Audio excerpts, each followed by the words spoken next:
intinya tuh kita goalsnya itu adalah dibalik nih. Jadi bukan kita mau punya outlet berapa, tapi kita pingin punya uang berapa dulu. Number. Jadi kita ngelihat nih paling atas itu tuh tujuan yang kita mau capai adalah order number. Dari situ gimana caranya kita untuk nge-reach itu target lah, kayak targetnya gitu lah. Goals kita lah kalau di company goals. gitu ya. Ayam Skandang adalah ayam goreng sous vide pertama. Yang lain belum pernah ada pakai sous vide ya? Belum. Itu dari Perancis, gimana caranya ayam itu mateng sampai dalam-dalam. Nah tuh ilmu lagi tuh.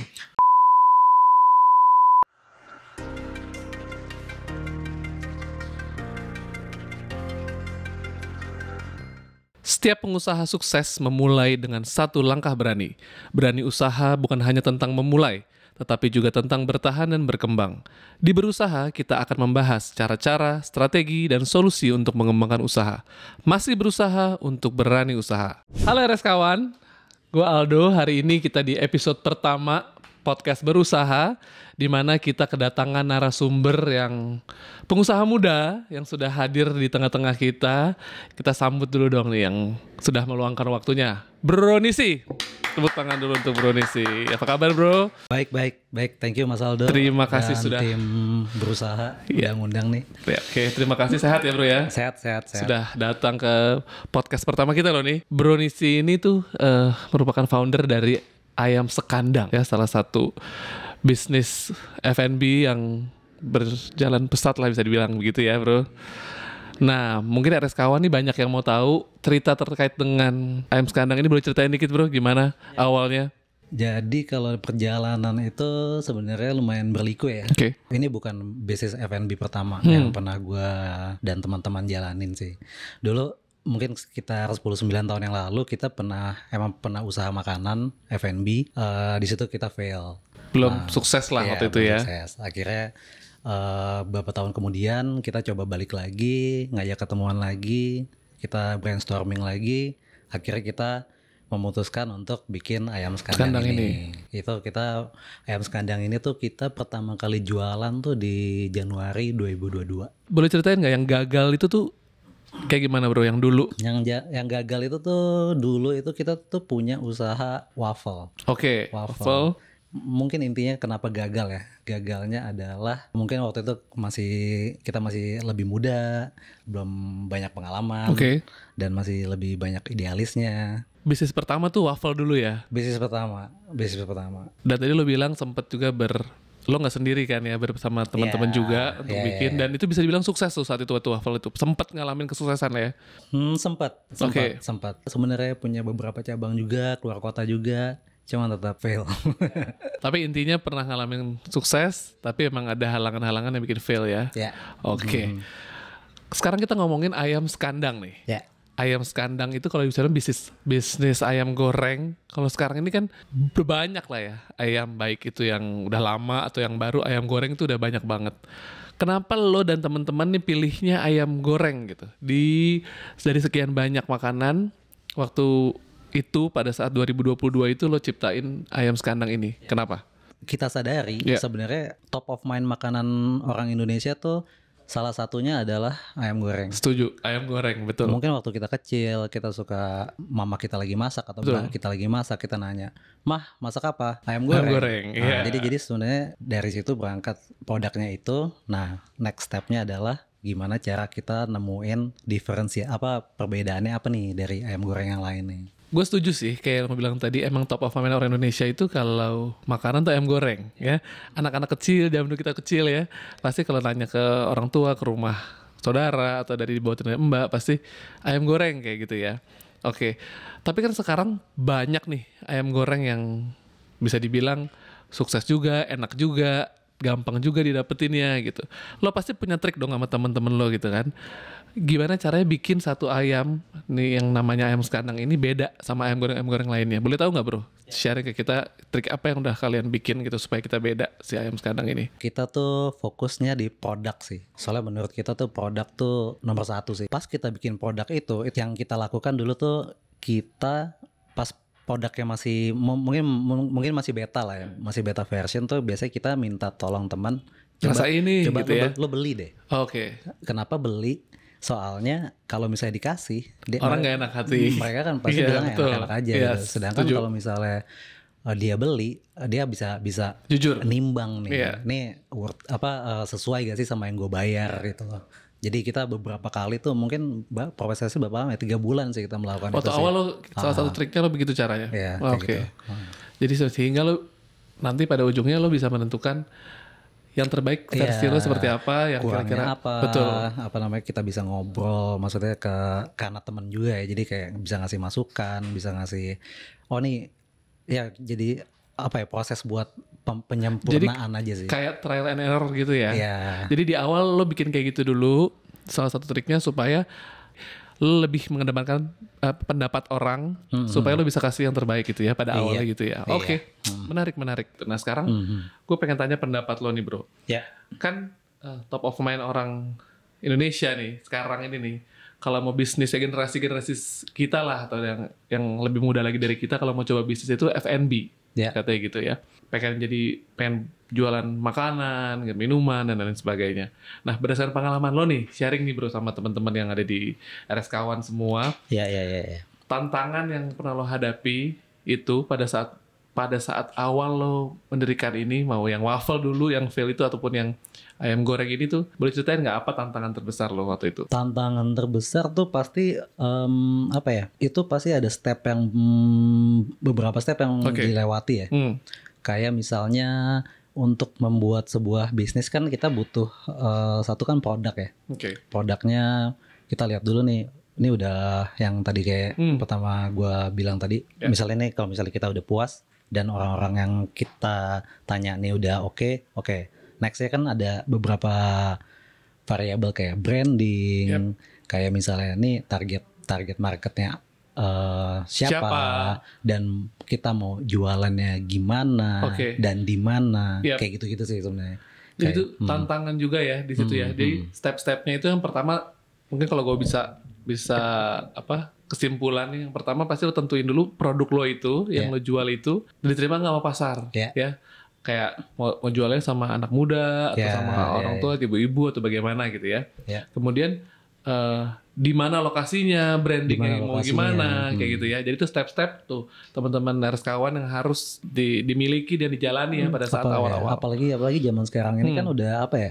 Kita kan bisa F&B ya, kita kan bisa milih platform ya. Maksudnya kita bisa milih kita mau fokus di online atau di offline, kayak gitu sih. Itu sesuatu yang harus menurut gua itu lumayan penting untuk ditentuin sih. Ya sebenarnya sekarang lebih itu juga ya, lebih enak juga karena ada online, ada offline, lo bisa atur lo mau lebih fokus ke yang mana. Lo bisa sesuaikan juga dengan produk lo gitu ya. Banyak cara yang bisa digunakan gitu ya untuk mempromosikan produk ke F&B lo ini gitu. Oke. Menarik bro. Nah tadi di awal lo sempat ceritakan kalau lo di sini tuh nggak sendiri. Kita tuh di Ayam Sekadang tuh kita shareholdernya tuh berlima. Kesulitan apa yang lo temuin karena lo berlima gitu? Kalau sendiri kan lo bisa tentuin, gue produk ini, gue punya duit segini, gue punya modal segini gitu. Tapi kalau lo berlima tuh, kenapa dulu awalnya lo berlima dan kesulitan apa sih karena bersama-sama ini? Gue tuh sangat menyadari ya kalau misalnya untuk bisnis tuh, kalau menurut gue partner tuh sangat dibutuhin. Apalagi dan kenapa mungkin untungnya kita di Skandang itu kita bisa berlima adalah job desk kita masing-masing tuh berbeda dan tidak ya beririsan tapi minim lah. Jadi di situ sih sebenarnya yang namanya konflik itu tuh bisa banget diatasin sih sebenarnya. Jadi aman-aman aja lah. Berarti selama ini tuh setiap ada, pasti nggak mungkin dong lo dua kepala aja perbedaan pendapat pasti ada kan? Pasti ada. Yang pasti satu ada. maunya begini, yang satu maunya begitu gitu kan? Nah kalau ada konflik seperti itu pasti pernah dong? Ya pasti. Lo gimana cara lo menghandle itu gitu dari lima kepala yang beda-beda ini? Pertama sih biasanya kita ngelis dulu nih problemnya apa segala macam, kita lihat masing-masing kita kasih opini lah, opini, kita lihat opini secara objektif ya, baiknya gimana. Nah setelah itu biasanya kalau misalnya dari discussion itu belum ada, biasanya terjawab masalah, biasanya terjawab. Tapi kalau misalnya sampai jeleknya nggak terjawab, biasanya kita voting. Jadi adalah jalan keluarnya ya.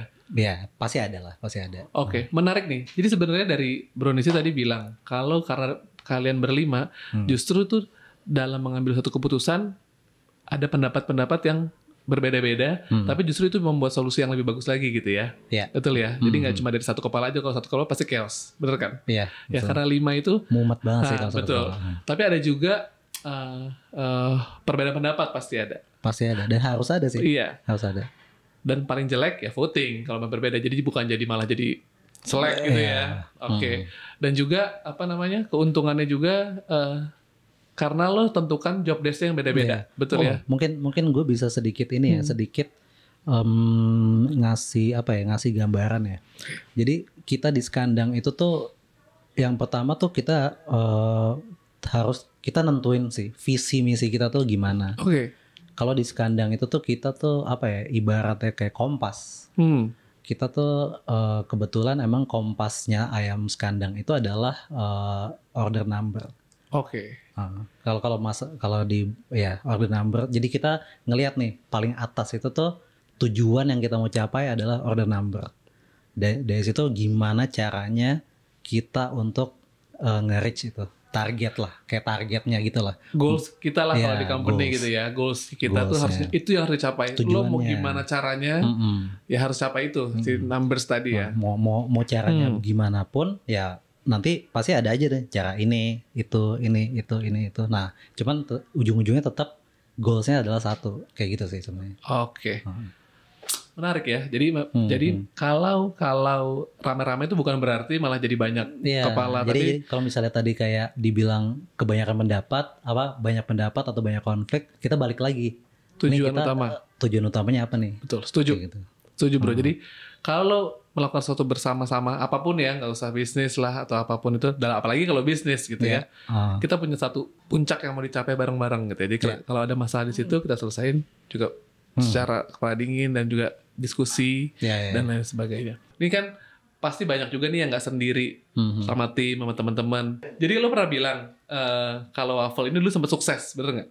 Ya kan, pasti kan ada satu penyebab lah kenapa dia lo bisa bilang gagal gitu. Boleh ceritain nggak kesuksesannya bagaimana, kegagalannya gimana nih? Kesuksesnya itu mungkin yang bisa kita lihat adalah kita punya 4 titik waktu itu. 4 titik. Oke. 3 di Jakarta, 1 di Surabaya waktu itu. Keren. Nah, cuman kesalahannya itu adalah punya 4 titik itu. Terlalu banyak. Dan yang paling krusial tuh titik terakhir. Surabaya, tiba-tiba mau buka di Surabaya, itu ya udah sampai sana kayak blank aja gitu. Dan itu di tahun berapa tuh waktu itu? Itu tahun 2016 kita di situ. 2016 berarti 8 tahun yang lalu. 8 tahun yang lalu. Ya gejolak kaula muda juga, emosi kan. Sukses dikit buka lagi, sukses dikit. Nah itu yang harus. Itu hal yang sangat kita pelajarin di Skandang sih. Maksudnya kita hati-hati banget untuk nentuin untuk buka lagi atau buka di mana, mau luar kota atau bahkan radius mungkin 20 kilo dari tempat kita pertama buka, itu kita mikirin banget sih. Kalau misalnya infrastruktur lo udah kuat untuk bisa ngontrol itu, ya go ahead, coba aja. Tapi kalau misalnya belum, mendingan pelan-pelan aja. Nah sekarang yang seru nih, kita ngomongin tentang keuntungan gitu ya. Karena kalau sendiri berapa cost kita, berapa profit kita gampang lah ngaturnya gitu ya. Kalau di bisnis lo di ayam Skandang dan juga yang sebelumnya juga kan karena lo berpartner, lo berlima, bahkan dulu berenam gitu, untuk membagi keuntungan itu gimana sistem yang lo lakukan selama ini? Mungkin gue berangkat dari ini dulu ya, kayak misalnya tadi kita misalnya punya goals, kita lihat dulu nih, kita tuh pengen punya di Skandang, dari Skandang tuh kita pengen punya uang atau revenue berapa sih, sales berapa sih. Dari situ baru kita breakdown untuk ngedapetin revenue segini tuh dengan rata-rata satu outlet itu kita punya ngasilin revenue berapa. Ya udah kita tinggal bagi aja tuh. Kita butuh berapa outlet nih untuk menuhin target awalnya itu. Jadi sebenarnya intinya tuh kita goalsnya itu adalah dibalik nih. Jadi bukan kita mau punya outlet berapa, tapi kita pingin punya uang berapa dulu. Oke. Angkanya dulu nih. Angka tadi ya, tujuan utama lo tadi itu udah tercapai belum? Baru kita balik nih. Jadi kita butuh outlet berapa? Itu dari segi gambarannya dulu. Nah, kalau misalnya tadi balik ke pertanyaannya Mas Aldo tadi, pembagian keuntungan, kalau sekarang itu kalau di kita tuh belum bagi-bagi apa-apa sih. Kita sistemnya masih gaji. OPEX lah, operational expenses lah. Jadi jangan di awal udah ribut lagi mau bagi keuntungan ya. Itu juga dividen kita masih nanti lah. Gue mau nanya nih, karena kalian berlima pasti kan punya job desk-nya masing-masing nih, gitu. Boleh ceritain nggak, lo bagi-baginya gimana? Misalnya, Nisi ngurusin ini, teman lo yang B ngurusin ini, gitu. Kebetulan gue sebagai ini ya, CEO dan biz dev lah, business development. Partner gue ada namanya Kiki, dia tuh chef dan R&D. Abis itu ada namanya Faisal. Faisal itu dia tuh general manager sih. Dia lebih yang menguasai semua operasional lah. Nah, yang keempat itu ada Faradila namanya. Dia tuh head of purchasing lah. Dia. Nah, yang terakhir tuh namanya Inyo. Dia ini sebenarnya yang paling penting. Apa tuh? Finance. Oh, itu paling penting ya. Tapi semuanya juga penting. Semuanya penting. Dan nggak ada yang saling tumpang tindih ya. Kalau gue lihat tadi di penjelasan lo ya. Jadi masing-masing tuh untuk pembagian ada buat teman-teman yang mau berpartner itu kuncinya kayaknya itu ya. Jangan satu atau dua orang mengerjakan satu hal yang sama sebaiknya. Ya karena itu akan menentukan nanti job desk mereka gitu ya. Dan demikian juga dengan ujungnya nanti pembagian keuntungannya, benar nggak? Karena itu kan menentukan nanti apa yang udah support yang melakukan untuk si produk ini gitu-gitu, dan untuk pembagian dividen dan lain sebagainya nanti kalau udah sampai capai target. Betul, gitu ya. Betul. Oke, makin seru nih tentang. Mas Aldo udah bisa nih bisnis. Iya, kita habis ini kan saya ayam sekampung ya. Kalau tadi sekandang, kita ayam sekampung boleh ya. Oke, kita sekarang ada pengen tahu lagi nih gitu ya. Sebetulnya nih menurut pandangan dari Bro Nisi ini yang udah pernah gagal, sekarang dalam waktu 2,5 tahun oke loh bisa punya 4 kayak begitu ya. Alhamdulillah. Yang mungkin dari dulu juga punya 4 tapi satu di lokasi yang kita nggak tahu. Jadi buat kita jadi jangan mengulang lagi, kita bikin tapi di daerah-daerah yang kita kuasai gitu ya, Bro ya gitu. Nah, Rumah Siap Kerja nih dalam ke depan kita tuh mau membantu nih teman-teman yang mau coba UMKM gitu ya. Di mana mungkin sekarang banyak ya, bukan F&B aja, banyak banget UMKM yang memang digerakkan juga untuk bisa maju dan sukses gitu di teman-teman kita ini gitu. Nah, kalau menurut Bro Nisi nih, apa hal utama yang perlu dibantu sih sama para pelaku UMKM ini yang di awal-awal tuh, yang kira-kiranya secara umum lah, yang sepengetahuan Bro Nisi? Kita tuh harus punya pencatatan dari segi keuangan. Dan yang mungkin yang lebih penting lagi adalah proyeksi finansial kayak gimana. Kayak misalnya kita misalnya buka sekarang nih, kita tuh udah harus ada bayangan tuh kayak setahun, 2 tahun, 3 tahun, 4 tahun, 5 tahun ke depan itu kita mau ada di posisi mana. Nah, untuk realisasiin sampai ke posisi itu kan kita butuh pencatatan yang bagus, kita butuh mungkin proyeksi keuangan yang jelas aja gitu. Jadi semua target-target per tahun itu tuh bisa dicapai aja. Itu sih mungkin yang perlu dimiliki ya, karena sepengetahuan gue juga sependapat sih, banyak yang nggak punya itu, jadi pengeluaran dan pemasukan itu nggak terkontrol dengan benar gitu ya. Seberapapun modal yang lo punya dan lain sebagainya, kalau lo nggak punya proyeksi keuangan seperti itu, nanti takutnya banyak sekali yang sudah fail gara-gara itu gitu ya. Iya, dan kalau misalnya UMKM atau UKM gitu punya proyeksi finansial itu ya, untuk permodalannya itu juga gampang. Kenapa? Soalnya kan bisa lihat nih proyeksinya berapa, kayak gimana. Kalau misalnya bagus, ternyata menjanjikan, itu akan mempermudah entah itu kedepannya. Siapapun yang misalnya mau nyari investor lagi atau mau nyari partner lagi kayak gitu sih. Tadi lo sempet ngomong bro terkait dengan modal gitu. Kita pengen tahu dong cerita. Jadi lo pastinya Kalau ya semua juga setuju ya untuk membuat satu bisnis atau pelaku UMKM harus punya modal gitu intinya. Gue dari pengalaman lo, dulu lo pernah nggak punya masalah? Karena mungkin kalau lo menjalankan sendiri, kita bisa bilang modalnya pasti aman. Karena lo rame-rame, pasti kan ada mungkin ya, gue nggak bisa bilang pasti. Mungkin ada masalah permodalan di awal. Lo boleh yang waffle dulu ataupun yang ayam sekandang ya bro. Permodalan yang masalah yang pernah lo hadapi nggak? Boleh cerita nggak sama teman-teman di RS Kawan ini semua? Ya. Permodalan pasti ada ya. Okay. Ya namanya bisnis kan pasti butuh modal ya. Kalau kita itu kebetulan ya kita awalnya itu tuh pakai investor. Oke. Jadi walaupun nggak gede sih sebenarnya. Cuman sebenarnya cara dapetin modal kan nggak ada beberapa cara ya. Macam-macam lah. Macam-macam lah. Contohnya kayak misalnya kita mau bisnis makanan sistemnya PO. Nah, kalau kayak gitu kan enak tuh, maksudnya kayak udah ada modal duluan di depan. Ada yang bayar di depan baru lo bisa belanja gitu. Lah gitu ya. Ada juga yang tipe yang misalnya ya udah punya teman yang ternyata dia tertarik nih sama apa yang kita mau bikin.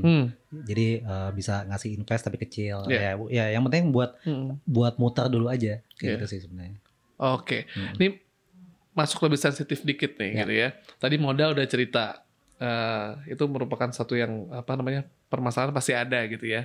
Tapi tinggal kita proyeksi keuangannya gimana. Kalau sekarang nih dengan udah pernah 2 kali bisnis dan sekarang udah punya 4, bisa dibilang udah maju lah gitu ya. Proyeksi keuangannya udah ada belum? Maksudnya sekarang udah punya konsultan keuangan khusus belum untuk ayam sekandang? Ya, sekarang kita udah ada. Jadi kebetulan banget sebenarnya kayak baru 3 bulan yang lalu sih kita baru bikin divisi finance sih sebenarnya. Oke, mantap. Udah ada divisi finance ya. Soalnya itu krusial banget sih. Untuk ya balik lagi sih kayak lo pengen punya duit berapa sih? Lo mau bisnis sampai jadi bukan bukan lo mau nih kita mau bisnis sampai berapa lama nih? Tapi dengan lo punya target, lo punya duit segini kan lo bisa nge-breakdown tuh. Berarti per tahun itu revenue-nya harus segini. Nah, ya udah.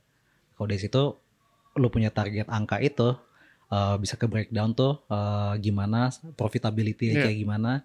Nah, jadi finance tuh penting sih. Oke. Dan dan saat ini lo udah punya itu ya. Untuk karena lo bilang tadi itu paling penting di awal, selain modal itu juga penting proyeksi keuangan ya. Nah, makin seru nih bro.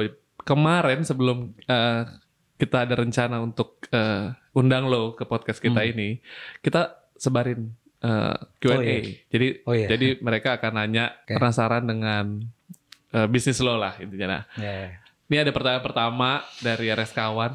Kenapa namanya ayam sekandang? Kita tuh emang dari awal tuh pingin namanya Indonesia sebenarnya. Jadi dan pingin yang catchy dan lucu sih namanya. Dan sebenarnya kalau misalnya dari segi filosofis kandang tuh produk kita itu kan ayam goreng whole ya, utuh, ayam goreng utuh itu 1 kilo. Untuk di market tuh mungkin salah satu yang paling besar lah yang di pasaran sekarang ya. Kita pengen ngambil hiperbolanya itu sih, ayam goreng sekandang. Jadi itu tuh nggak ada arti khusus, cuma pengen hiperbola aja karena kalian jual 1 ekor jadi sekandang kayak banyak gitu ya. Sebenarnya ada ininya lagi sih, ada agendanya juga sih. Apa tuh? Kalau misalnya one day nanti kita udah ayamnya kita udah ngerasa oke nih, ya mungkin kita bisa beralih ke yang lain. Tapi masih ya mungkin dengan sekandang juga. Oke. Bagus. Jadi ada maknanya ya. Jadi sekandang itu, jadi kalau nanti misalnya besok ada jual bebek sekandang, kambing ya kayak kambing gitu. Sekandang gitu ya. Maksudnya positif lah intinya kayak gitu ya. Oke, pertanyaan kedua. Kapan ayam sekandang memperbanyak cabang? Pasti kan dulu 2022 ya mulainya ya. Pada Covid tuh ya. Waktu itu kan emang online makanan online kan naik lagi ya. Naik pas ya. Covid ya. Karena orang nggak bisa pergi.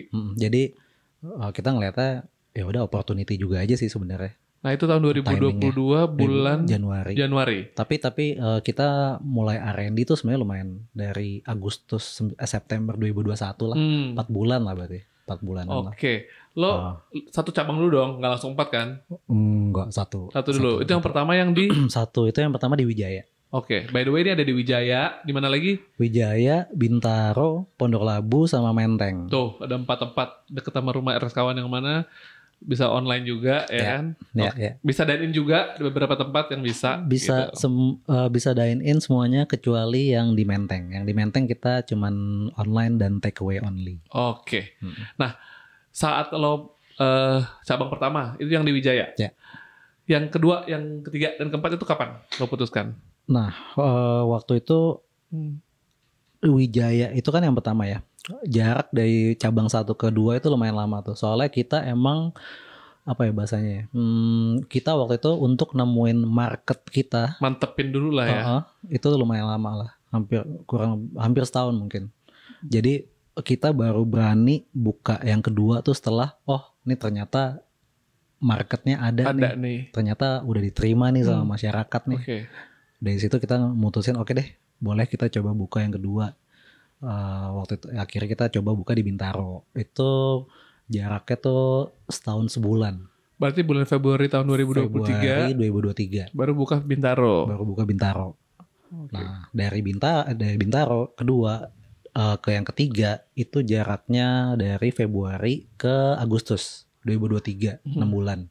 Oh, jadi nggak langsung buka dalam waktu dekat gitu ya? Enggak. Nah, itu juga tuh ilmu juga tuh buat teman-teman. Jadi jangan terbawa emosi karena memang udah ada lokasi dan lain sebagainya mungkin ya. Langsung buka gitu, tapi malah lebih pasti dulu baru buka di tempat-tempat lain. Ada yang nanya nih, pernah nggak bosan lihat ayam karena tiap hari jualan ayam? Bosan lihat ayam sih enggak ya, sejujurnya. Nggak bosan dong lihat ayam ya. Bahkan ini sering banget kita di tim skandang kita ya. Itu tuh apa ya? Yang penting kita menyadari kalau misalnya ternyata kita tuh emang secinta itu sama produk ya. Sama brand ini. Jadi kita lagi makan produk kita sendiri nih ya. Kayak dalam hati kayak aduh gila enak banget nih ayam. Oh gitu.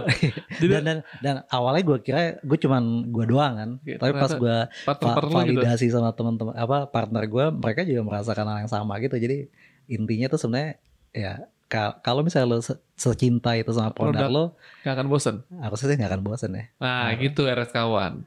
Kalau lo jadi pelaku UMKM, lo bikin produk tertentu, lo gak boleh bosen. Karena lo cinta dan lo suka sama produk lo itu gitu ya. Semua kan ada proses ya. Gak mungkin langsung enak, orang langsung suka. Kayak tadi bro juga lo cerita di awal lo tes dulu ke teman-teman dan lain sebagainya. Selama perjalanan lo jualan ini di 4 tempat-tempat yang lo punya ini, pasti kan ada komplain nih. Pernah dong ada komplain? Pernah nggak? Wah banyak bro. Nah pengen tahu nih, pengen kita sharing ke RS kawan ya. Komplain yang lo teringat banget tuh apa? Nanti kita ngomongin gimana lo handle ya. Komplain ini tuh justru sebenarnya yang merubah gamenya ayam skandang sih. Oke. Jadi dulu kita kan jualan whole chicken ayam utuh digoreng ya. Ayam utuh digoreng. Di deep fried gitu kan. Nah untuk sampai tuh produk matang sampai dalam, wah itu susah banget bro. Karena di luar pasti matang, tapi dalamnya pasti mentah gitu. Masih ada aja pasti yang dalamnya belum begitu matang. Dulu komplain kayak gitu tuh ada lah. Oh nih ayamnya belum matang nih, dalamnya nih masih merah nih, bla bla bla bla bla. Komplain yang banyak itu justru di awal itu tuh. Nah cuman ini balik lagi, itu justru yang ngerubah game kita. Kita menemukan jawabannya itu di sous vide. Sous vide tuh jadi teknik masak dari Prancis. Dia tuh konsepnya tuh bisa masak sesuatu dengan suhu tertentu dalam waktu tertentu juga. Ayam skandang adalah ayam goreng sous vide pertama. Yang lain belum pernah ada pakai sous vide ya? Belum. Itu dari Prancis, gimana caranya ayam itu mateng sampai dalam-dalam. Nah tuh ilmu lagi tuh. Dengan teknik sous vide ini, jadi kan ayamnya divakum tuh. Ayamnya divakum terus di sous vide. Nah jadi ayamnya itu sebenarnya dimatenginnya pas di sous vide itu. Oke. Nah karena divakum, jadi jus ayamnya itu nggak kemana-mana nih. Malah diem di situ ya. Jadi dia meresap, meresap sampai dalam gitu. Beda kalau misalnya nih ayam direbus biasa ya, kan itu kan jusnya kemana-mana ya. Nah jadi jus ayamnya tuh stay di dalam, jadi tasty banget. Jadi rasanya tuh lebih nyerap. Nah itu masalah pertama yang diselesaikan tuh quality controlnya. Nah Yang kedua, distribusi ke outletnya juga lebih gampang. Jadi itu kan dengan ayamnya kalau udah disufi kan berarti kan udah setengah jadi ya. Barang udah makanan setengah jadi ya. Jadi begitu kita distribusiin ke outlet, itu tinggal digoreng sebentar, udah matang. Habis itu bisa di-serve. Nah, itu lumayan mengkat jadi kayak prosesnya lebih cepat, dan kita ngegorengnya itu juga udah bukan nyari matang lagi tapi nyari warnanya aja. Nyari warnanya emas, golden, udah bagus, udah, dan nyari kulitnya crunchy aja. Nah, ini berarti yang bisa kita ambil, yang pasti jadi penasaran sama ayamnya ya. Kemudian tapi yang kita untuk para pelaku UMKM yang untuk F&B juga, jangan jadikan komplain itu jadi kayak hambatan, tapi lo justru cari jalan keluarnya nih gimana nih. Iya, benar banget. Nah, tadi itu kan sopan ya, Mas nggak mateng nih gitu. Ada nggak lo yang sampai ngamuk kayak beli ayam, kayak beli mobil gitu, komplainnya nggak enak nih gitu, pernah nggak Mas? Ada lah pasti. ada. Biasanya ya yang komplainnya lebay gitu. Belinya dikit. Kesalahannya kecil. Biasanya ya. Biasanya. Tapi banyak juga ya customer kita tuh komplain. Tapi dia ngasih gini, kayak ngomong, iya tolong diperbaikin dong, kita suka banget sama sekandang soalnya. Ini supaya buat kedepannya aja, buat perbaikan. Wah, kalau yang kayak gitu mah kita bagus dong, itu kritik yang membangun. Itu di hati mereka udah ada sekandang. Jadi kita nilai plus buat kalian ya. Motivator lah ya, motivasi. Betul. Lo pernah nggak bro, orang maksa diganti baru dan kenapa komplainnya? Sebenarnya kalau bisa ditarik lagi ke belakang ya, di sekandang itu tuh kita punya values. Value kita tuh adalah customer, employee, supplier. Segala bentuk komplain itu akan kita handle dengan sangat hati-hati sih. Kenapa? Soalnya kita kan ada di service industry ya. Mau gimana pun caranya itu ya, misalnya ternyata di platform online nggak ada, bahkan misalnya dia nggak komplain direct ke kita, kita cobalah cari Instagramnya segala macam, kita reach out, kita akan menawarkan untuk kita ganti produknya, bahkan ngirimin lebih. Ya biasanya kita akan ngirimin whole chicken lah, supaya intinya supaya mereka happy sih, supaya mereka balik lagi. Kita tuh dari dulu mencoba untuk sangat organik sih. Takut banget kalau ada orang yang kecewa. Bukan. Ya, kita takut banget dari awal ya. Dari awal kita tuh lebih prefer kalau misalnya growingnya tuh begini. Daripada kita tuh sejujurnya kita takut kalau kita viral di awal sih. Kenapa? Soalnya kalau misalnya kayak begini dan terus begitu, ya itu kan balik lagi dari infrastruktur kita tuh udah kuat belum sih? Kalau misalnya pembeliannya banyak, salesnya banyak, cuman QC-nya quality-nya kita nggak bisa ngasih yang standar, malah jadi bumerang buat kita. Kalau misalnya banyak yang beli, kita viral tapi ujung-ujungnya mereka nggak beli lagi kan sayang ya. Jadi kita dari awal tuh emang pinginnya tuh growth-nya tuh kayak gitu sih, organik aja gitu. Ini menarik nih jawaban lo tadi. Nah, ini buat RS-kawan ya. Mungkin ada hari gini mungkin yang bisnisnya pengen cepet-cepet viral. Bener nggak? Pengen cepet viral, tapi justru yang ini yang harus kita kontrol. Kayak pengalaman dari Bro Nisi di Ayam Sekandang. Justru lo mendingan naik perlahan tapi pasti daripada lo langsung viral, tapi itu lo nggak bisa manage itu malah jadi berantakan. Gitu ya. Jadi kayak pengalaman makanan diganti jangankan makanan diganti, lo kasih pelayanan ekstra juga udah sering ya. Yang penting karena value lo tadi 3, customer, employee, supplier. Customer sama supplier. Itu yang perlu ini pengalaman nih buat teman-teman, pembelajaran juga buat teman-teman yang pelaku UMKM itu ya. Nggak penting kita viral-viral di awal ya, yang penting kontrol lo terhadap produk lo itu udah bener, udah stable, baru lo viralin deh tuh, terserah terakhir ya. Setuju? Bro. Terkait dengan tadi lo sebut-sebut supplier ya.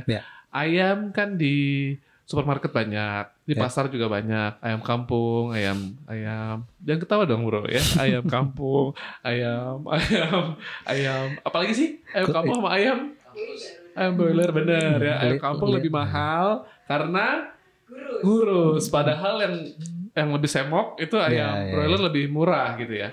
Nah, kalau per ayaman ini lo bilang tadi lo ayamnya kan whole chicken gitu. Nah, ayam lo itu ada kriteria khusus atau ada supplier khusus nggak untuk produk lo ini?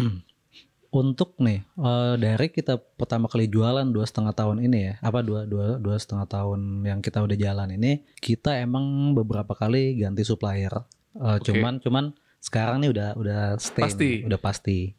Soalnya kita tuh sangat membina hubungan baik banget sih sama supplier. Value tambahan tuh jauh lebih penting sih daripada harga ya, kalau menurut gue ya. Lebih mahal dikit tapi Iya, pelayanannya bagus. Tapi servisnya oke dan dia bisa ngebantu kita nyelesain masalah kita. Itu Ya, plus banget itu ya. jauh lebih penting sih, dan ada aja pasti kayak misalnya barang yang datang dari supplier itu sama aja mungkin kayak kita yang sekarang lakukan ke customer. Kalau misalnya mereka bikin ada kesalahan, ayamnya ternyata udah nggak bagus nih. Itu kita bisa ganti. Oke. Ya itu hubungan baik yang kita selalu jaga sih. Oke, itu untuk suppliernya yang lo jaga. Itu juga masukan juga buat teman-teman pelaku UMKM. Kayak kita customer tapi supplier itu kan yang harus kita jaga juga hubungannya gitu ya. Harga apa ya? Nomor 2 lah ya. Iya. Penting. Cuma bukan segalanya. Oke. Nah, kalau untuk kriteria ayamnya sendiri, lo ada spesifik khusus kah atau dari mana aja boleh? Spesifik. Kita pakai ayam fresh, kita nggak pakai frozen di sekandang. Makanya kalau misalnya kayak tadi ada kejadian ayam yang nggak fresh, kita balikin. Dan kalau misalnya ayam itu di bawah beratnya di bawah sama standar kita, itu kita balikin. Oke. Kita balikin dan mereka udah paham lah. Udah. Jadi memang ada aturannya ya. Ada aturan beratnya, kemudian jenisnya, dan supplier pun juga udah mengerti ya dengan perjanjian. Tapi lagi-lagi hubungan dengan supplier pun juga harus dibina dengan baik. Bukan berarti kita beli dari dia, kita jaga hubungannya, sama juga dengan kita memperlakukan customer kita gitu ya. Itu pembelajaran yang bagus banget untuk pelaku bisnis, pelaku UMKM. Tips and tricks yang harus dimiliki dari awal supaya lo sukses lah nantinya, sampai lo di titik inilah ya. Karena sukses kan menurut orang beda-beda ya. Menurut lo mungkin sukses kalau gue udah punya 100 cabang gitu ya. Tapi banyak yang orang mau di posisi lo sekarang gitu. Tipsnya apa supaya bisa jalannya lancar lah gitu sampai dia bisa sukses? Kalau misalnya ini gue mungkin pengalaman gue aja ya. Walaupun lo bisnis F&B, ilmu itu kan nggak cuma bisa diambil dari pelaku F&B doang ya. Ya, setuju. Lo bisa adaptasi ilmu dari bisnis lain gitu loh. Mungkin tips dari gue adalah belajar dari pengalaman orang lain tuh akan jauh lebih bagus sih dibandingin lo harus ngalamin sendiri. Ya, itu bagus banget yang dijelasin oleh Bro Nisi barusan. Jadi jangan malu bertanya ya. Lo cari yang lebih dulu dari lo tanya dia sama tuh orang. Bener nggak? Cari ilmu sebanyak-banyaknya. Terus jangan malas juga ikut seminar. Nggak harus seminar tentang produk lo, tapi seminar juga yang menunjang. Ya misalnya lo seminar keuangan, seminar untuk employee dan lain sebagainya untuk itu jangan malas gitu ya. Dan juga terus bertanya sama orang yang lebih sukses daripada kita, gitu ya. Dan coba apapun deh. Jangan takut mencoba. Iya, coba marketing. Dari segi marketing misalnya, lo coba A, lo coba B, lo coba C. Mungkin nggak akan semuanya sukses, nggak akan semuanya berhasil. Tapi kalau misalnya kalau misalnya lo nggak nyoba kan lo nggak tahu. Yes. Kayak gitu sih. Kalau lo nggak coba, lo nggak tahu. Gitu untuk pelaku UMKM di luar sana. Jangan lupa cobain sekandang juga. Jangan lupa cobain sekandang juga. Abis ini sih kita mau order lagi sekandang. Oke. Bro, thank you for coming. Thank you banget. Ya mudah-mudahan episode pertama ini di podcast Berusaha banyak value yang bisa diambil oleh Reskawan. Semoga banyak membantu, semoga bisa sharingan yang barusan bisa membantu teman-teman ya. Amin, pasti. Sukses terus sekandang. Thank you banget. Makin thank you banget. Jaya dan makin sukses. Amin. Oke. Amin. Bye Reskawan, sampai ketemu.